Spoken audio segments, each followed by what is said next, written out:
नमस्कार दोस्तों। तो कैसे हैं आप सभी। उम्मीद करता हूँ आप सभी बहुत अच्छे होंगे। साथियों आज का अपना टॉपिक बहुत ही खास रहने वाला है, जो कि अंग्रेजी से संबंधित है। हम उसको अंग्रेजी की आत्मा भी कह सकते हैं, क्योंकि साथियों आज हम जिस टॉपिक की चर्चाएं करने वाले हैं वो बहुत ही अहम टॉपिक है अपने आप में, जिसको हम टेंस या काल भी बोलते हैं। इससे पहले मैं इस टॉपिक पर एक वीडियो बना के डाल चुका हूँ टेंस नाम की, जिसके मैंने आपको पार्ट्स बताए वो किन किन भागों में बटा हुआ है टेंस, और उन सारी चीज़ों की मैं बेसिक जानकारी आपको पहले दे चुका हूँ। लेकिन आज मैं एक खास जानकारी के साथ में आप सभी के सामने हाजिर हूँ। मैं बात करूँगा आज प्रेजेंट इंडेफिनिट टेंस की। किसकी? प्रेजेंट इंडेफिनिट टेंस की। जैसा कि आपको पता होगा कि क्लास 3 से लेकर 12 तक के लिए बहुत इंपॉर्टेंट है। आप ग्रामर की बुक में देख सकते हैं। आने वाले समय में भी जब आप और भी जो है उच्च स्तर की पढ़ाई करेंगे, उसमें भी आपको ज़रूरत होती है इन सारी चीज़ों की। जैसे आप किसी कम्पिटिटिव एग्ज़ाम की तैयारी करते हैं तो उन सब में भी आपको इनकी आवश्यकता होगी टेंस की, क्योंकि इनके बिना तो अंग्रेजी बोलना ही संभव नहीं। इन्हीं की सहायता से हर व्यक्ति जो अंग्रेजी बोलता है वो माहिर बनता है। तो आज इसी की बहुत ही खास तरीके से चर्चाएं मैं करूँगा। इससे पहले आप अगर चैनल पर नए हैं तो प्लीज़ इसको सब्सक्राइब करें, अपने साथियों के साथ इसको ज़रूर शेयर करें, और वीडियो पसंद आए तो लाइक ज़रूर करें। चलिए तो शुरू करते हैं अभी। साथियों सबसे पहली बात मैं आपको बता चुका हूँ पहले पिछली वीडियो में कि टेंस के 3 भाग होते हैं: प्रेजेंट, पास्ट, फ्यूचर। प्रेजेंट को बोलते हैं वर्तमान। क्या बोलते हैं? वर्तमान। ये बता चुका हूँ मैं पहले, क्या बोलते हैं? वर्तमान। इसको बोलते हैं भूत, और इसको बोलते हैं साथियों भविष्यकाल। क्या बोलते हैं? भविष्य। ठीक, यही बोला जाता है। तो इस तरीके से मैं इन सारी चीज़ों की चर्चाएं पहले कर चुका हूँ। आज जो हमारी मुख्य तौर पर चर्चाएं होंगी वो होंगी प्रेजेंट इंडेफिनिट के बारे में, क्योंकि टेंस का जो पहला हम कह सकते हैं पहला भाग जो है वो है प्रेजेंट, वर्तमान। तो हम वर्तमान के पहले भाग को पढ़ेंगे।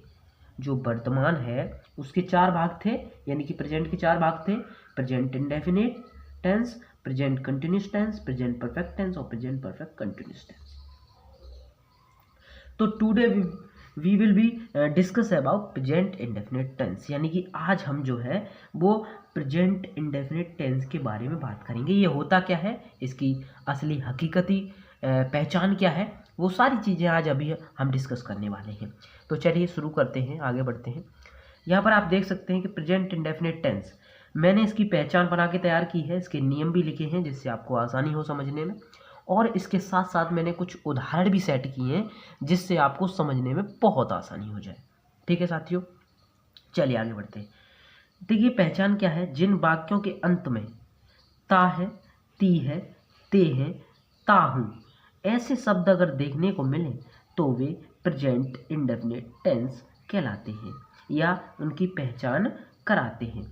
इतनी बात समझ चुके हैं साथियों। यानी कि आपको किसी भी वाक्य के लास्ट में अगर ये देखने को मिले कि इस वाक्य के लास्ट में ता है, ती है, ते है, ऐसा कुछ देखने को, तो आप तुरंत समझ जाना वो इंडेफिनिट है। वो इंडेफिनिट है। तो साथियों इतनी बात समझ में आई। अब बढ़ते हैं आगे नियमों पर। नियम क्या कहता है? नियम इसका ये कहता है कि अफर्मेटिव अगर सकारात्मक की बात आए, ठीक है, सकारात्मक की बात अगर आए, अगर कोई वाक्य एकदम शुद्ध और सकारात्मक हो, जिसमें कोई ना तो क्या शब्द हो ना कोई नहीं शब्द हो, तो क्या नियम होगा?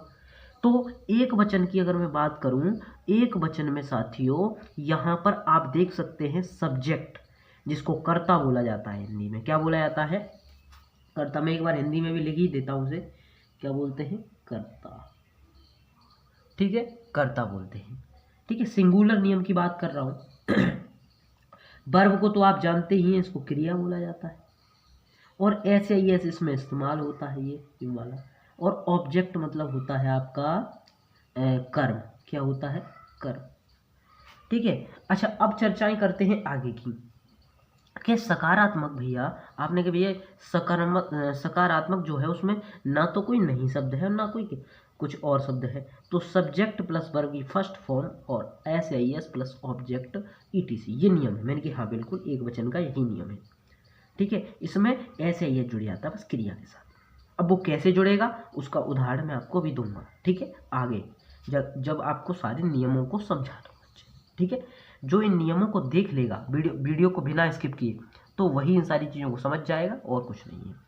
बहुवचन की बात मैं करूं तो बहुवचन में क्या होता है कि यहाँ पर जो एस आई एस है वो हटा दिया जाता है। एस आई एस को हटा देते हैं क्रिया के साथ से, मतलब जो हमारी जो हेल्पिंग वर्ब है उसके तौर पर इसको इस्तेमाल में नहीं लेते, लेकिन यहाँ पर एस आई एस इसके साथ लगता है वर्ब के साथ में।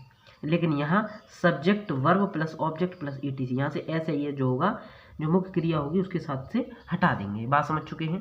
चलिए आगे बढ़ लेते हैं, थोड़ी सी आगे भी चर्चाएं करते हैं। जैसे आपने देखा नकारात्मक, पहला भाग हो गया सकारात्मक यानी कि जिसमें सच्चाई की बात हो, और यहाँ पर आता है अब नेगेटिव नकारात्मक। नकारात्मक में एक वचन के लिए क्या होता है कि सब्जेक्ट पहले आता है, फिर उसके बाद में इनमें डू और टच का प्रयोग होता है। ठीक है, डू लगेगा कब? डू लगता है मेरे भाइयों बहनों बहुवचन में। कब? बहुवचन में। ये नहीं के लिए बता रहा हूँ, किस केस के लिए? नहीं, जब वाक्य में नहीं आए तब ये केस। बात करूँ एक वचन की, तो एक वचन में डज नॉट का प्रयोग होगा। किसका प्रयोग होगा साथियों? एक वचन में डज नॉट का प्रयोग होगा। किसका? डज नॉट का, नहीं के लिए। समझ गए? यहाँ तक बात समझ में आई दोनों नियम। एक वचन में डज नॉट लगेगा नहीं के लिए, और बहुवचन में लगेगा डू नॉट। तो मैंने कोई दिक्कत वाली बात। और वर्ब की तो फर्स्ट फॉर्म लगती है और ऑब्जेक्ट आ जाता है। कैसे होता है वो मैं आगे बताता हूँ। चलिए आ जाइए अगले टॉपिक पर।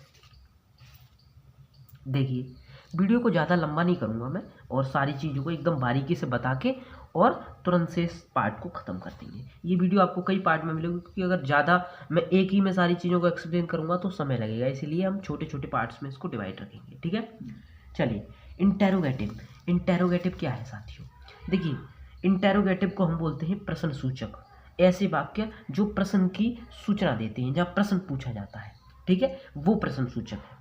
ठीक है, अच्छा अब इसमें कितने पार्ट हैं साथियों? इसमें एक पार्ट और दूसरा पार्ट, इसमें दो भाग हैं। कितने भाग हैं? पहला और दूसरा। इसको फर्स्ट टाइप बोला जाता है, इसको सेकंड टाइप बोला जाता है। एक को क्या बोलते हैं? First type. दूसरे को क्या बोलते हैं? Second type. फर्स्ट टाइप कहता है कि क्या शब्द पहले आए, क्या शब्द पहले आए, तो क्या शब्द पहले आएगा तो क्या केस बनेगा, और जब WH फैमिली वर्ड बीच में आएगा तो क्या केस बनेगा, तो क्या नियम लगेगा, है ना। ये दो चीज़ें हैं आपको ध्यान में रखनी। एक और चीज़, जब आप इस प्रश्न सूचक वाक्य को बना लें तो उसके अंत में आपको एक चिन्ह और लगाना होगा, जिसको प्रश्न सूचक चिन्ह बोला जाता है। वो ये वाला है। कौन सा है? ये वाला।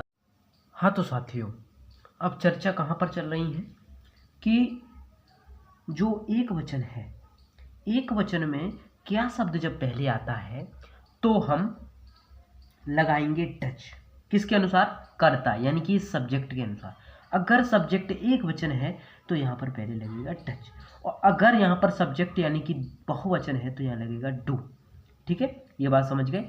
उसके बाद में आपको वर्ब की फर्स्ट फॉर्म लगानी है, ऑब्जेक्ट प्लस ईटीसी, यानी कि यहाँ पर आप क्वेश्चन वर्ड भी लगाएंगे जब आपका वाक्य पूरा खत्म हो जाएगा। मतलब जो क्वेश्चन मार्क चिन्ह है वो उसका प्रयोग आप यहाँ पर करेंगे। यहाँ तक बात क्लियर है?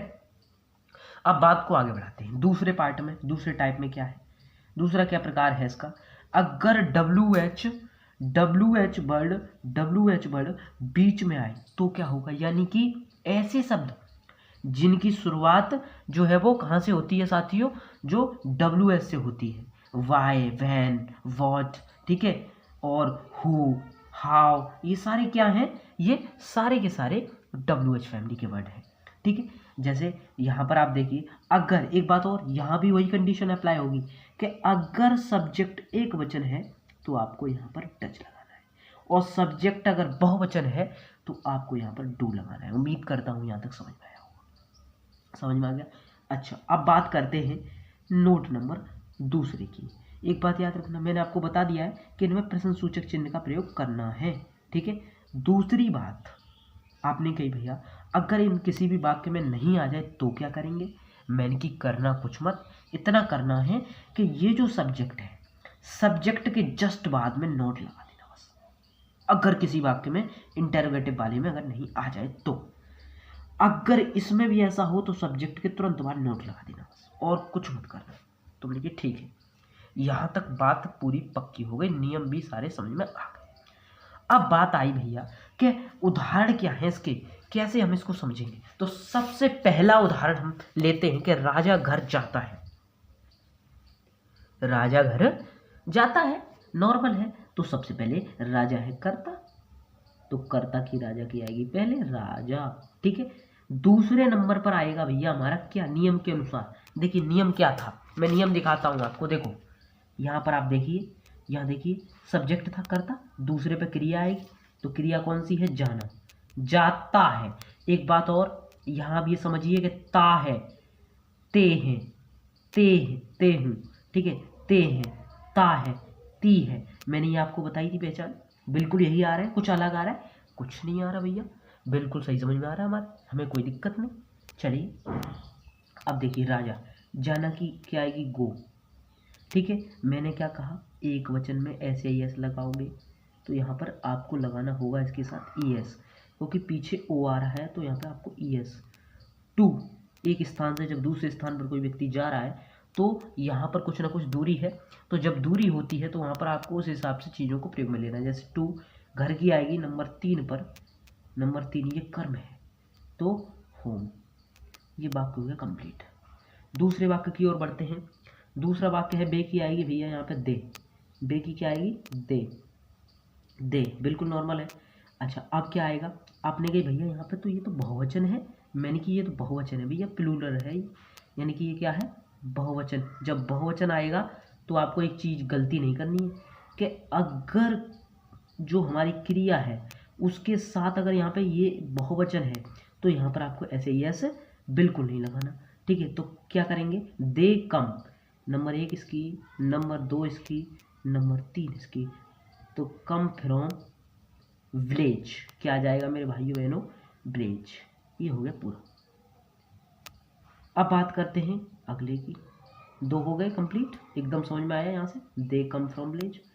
अब आएगी तुम की, सबसे पहले करता है नियम के अनुसार, आप देख सकते हैं इसमें मैं कुछ अलग से नहीं बता रहा, ठीक है। यहाँ देखिए आप, यहाँ पर ये कौन सा नियम है, नहीं वाला।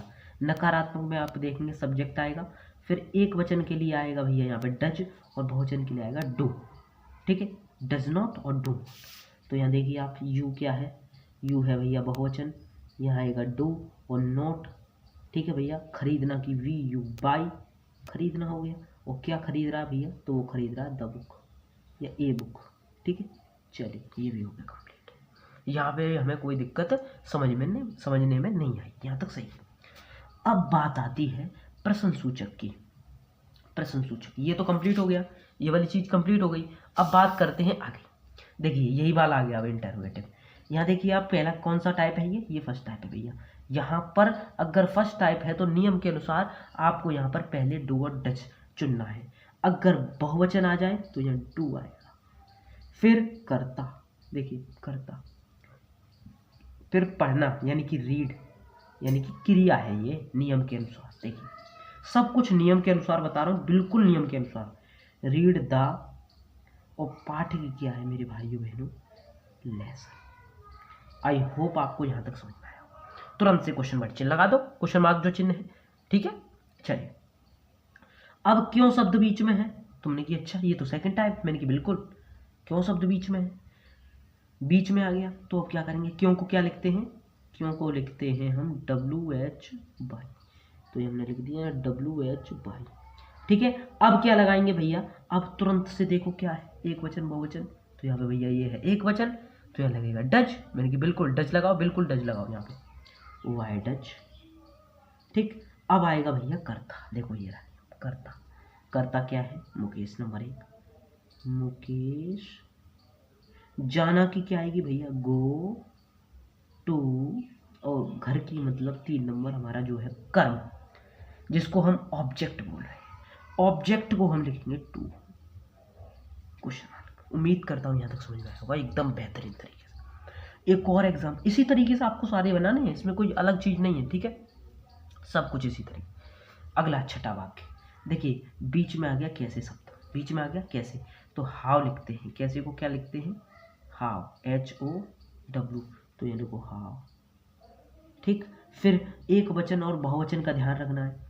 अगर यहाँ पर रीता या फिर हम कहते हैं बे गीत कैसे नहीं गाती हैं या गाते हैं, तो यहाँ पर बहुवचन होता तो यहाँ पे लगाते हैं डू, और एक वचन है तो यहाँ लगाएंगे डच, ठीक है, इस नियम के अनुसार, ठीक है, लगा दिया। अब आएगा भैया एक वचन, मतलब जो सब्जेक्ट है, देखो ये रहा सब्जेक्ट नंबर 3, सब्जेक्ट है रीता, रीता लिख दिया तुमने कि अच्छा ये भी है, मैंने कि बिल्कुल। अगर मैंने एक चीज़ और बताई कि अगर कहीं नोट आ जाए, नहीं आ जाए किसी वाक्य में ऐसे में, तो सब्जेक्ट के बाद नोट लगाओ, तो रीता के बाद मैंने नोट लगा दिया। अब नंबर अगला, गाना की होती है सिंग, SING, सिंग ए और सो, क्वेश्चन। उम्मीद करता हूँ मेरे भाइयों बहनों एकदम पक्का समझ में आया होगा। तो मिलते हैं जल्दी के नई वीडियो में। साथियों वीडियो को लाइक कर लें, ठीक है, और अपने साथियों के साथ शेयर करें पसंद आए तो, ठीक है। तो मिलते हैं जल्दी के नेक्स्ट में, तब तक के लिए जय हिंद और जय भारत।